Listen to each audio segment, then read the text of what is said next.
தாய் தமிழ் உறவுகளுக்கு வணக்கம். ஜனநாயகனுக்காக மக்கள் குரல் கொடுக்காதது ஏன் என்ற தலைப்பில் இந்த காணொளியை காண்கிறோம்.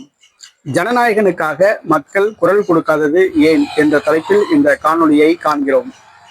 ஜனநாயகன் இந்த படம் இன்று காலை ரிலீஸ் ஆயிருக்கு வேணும். ஆனா பாஜக அரசு சென்சார் போர்டு சர்டிபிகேட் தராம இழுத்தடிச்சு படம் ரிலீஸ் ஆவதை தாமதப்படுத்துது. படம் ரிலீஸ் ஆவதை தாமதப்படுத்துறதுனால பல கோடி ரூபாய் நஷ்டமாகுது. இது விஜயோடைய கடைசி படம்.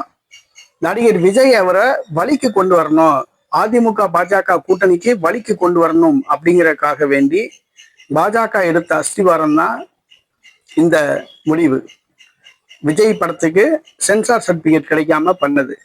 இன்னைக்கு இது ஒரு பெரிய பிரச்சனையா தமிழ்நாட்டில் பேசப்பட்டிருக்கு. இன்னைக்கு இந்த ஜனநாயகன் படத்துக்காக தமிழக மக்கள் யாருமே குரல் கொடுக்கல. அரசியல் கட்சியில சீமான் அவர்களும் காங்கிரஸ் கட்சியும் தான் குரல் கொடுக்குது நடிகர் விஜய்க்கு. ஆனா பொதுமக்கள் யாரும் ஜனநாயகன் படத்துக்காகவோ விஜய்க்காகவோ குரல் கொடுக்கல. ஏன் பொதுமக்கள் ஜனநாயகன் படத்துக்கு விஜய்க்கு குரல் கொடுக்கல?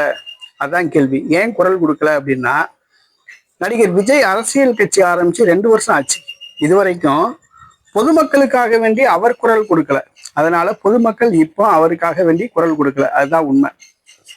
நடிகர் விஜய் அரசியல் கட்சி ஆரம்பிச்சு 2 வருஷம் ஆச்சு. தமிழ்நாட்டில் பல பிரச்சனைகள் இருக்கு.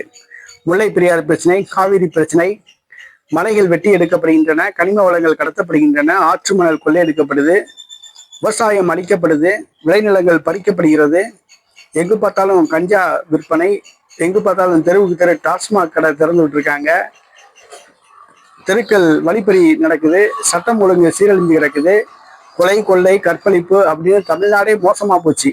ஆனா இந்த பொதுமக்கள் பிரச்சனைக்காக நடிகர் விஜய் குரல் கொடுக்கல. இதுவரைக்கும் பொதுமக்கள் பிரச்சனைக்காக வேண்டி விஜய் குரல் கொடுக்கல. அதனால விஜய்க்காக வேண்டி இப்போ பொதுமக்கள் குரல் கொடுக்கல. அதான் ஒரு ஆச்சரியம். பொதுமக்களுக்காக வேண்டி விஜய் இதுவரைக்கும் குரல் கொடுக்கல. தற்பொழுது விஜய்க்காக வேண்டி பொதுமக்கள் குரல் கொடுக்கல. வேற எந்த காரணமும் கிடையாது. பொதுமக்களுக்காக வேண்டி விஜய் போராட்டமோ உண்ணாவிரதமோ ஒரு ஆர்ப்பாட்டமோ நடத்தியிருந்தாருன்னா பொதுமக்கள் மத்தியில ஒரு தாக்கத்தை ஏற்படுத்தியிருக்கும் விஜயோட வருகை.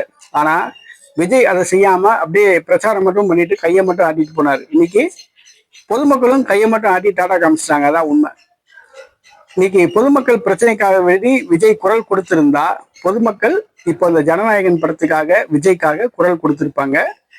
அவரு பொதுமக்களை கைவிட்டுட்டாப்புல. அதே மாதிரி பொதுமக்கள் இப்ப விஜயை கைவிட்டுட்டாங்க. 2026 தேர்தலில் முற்றிலும் கைவிட்டுருவாங்க. அதான் உண்மை.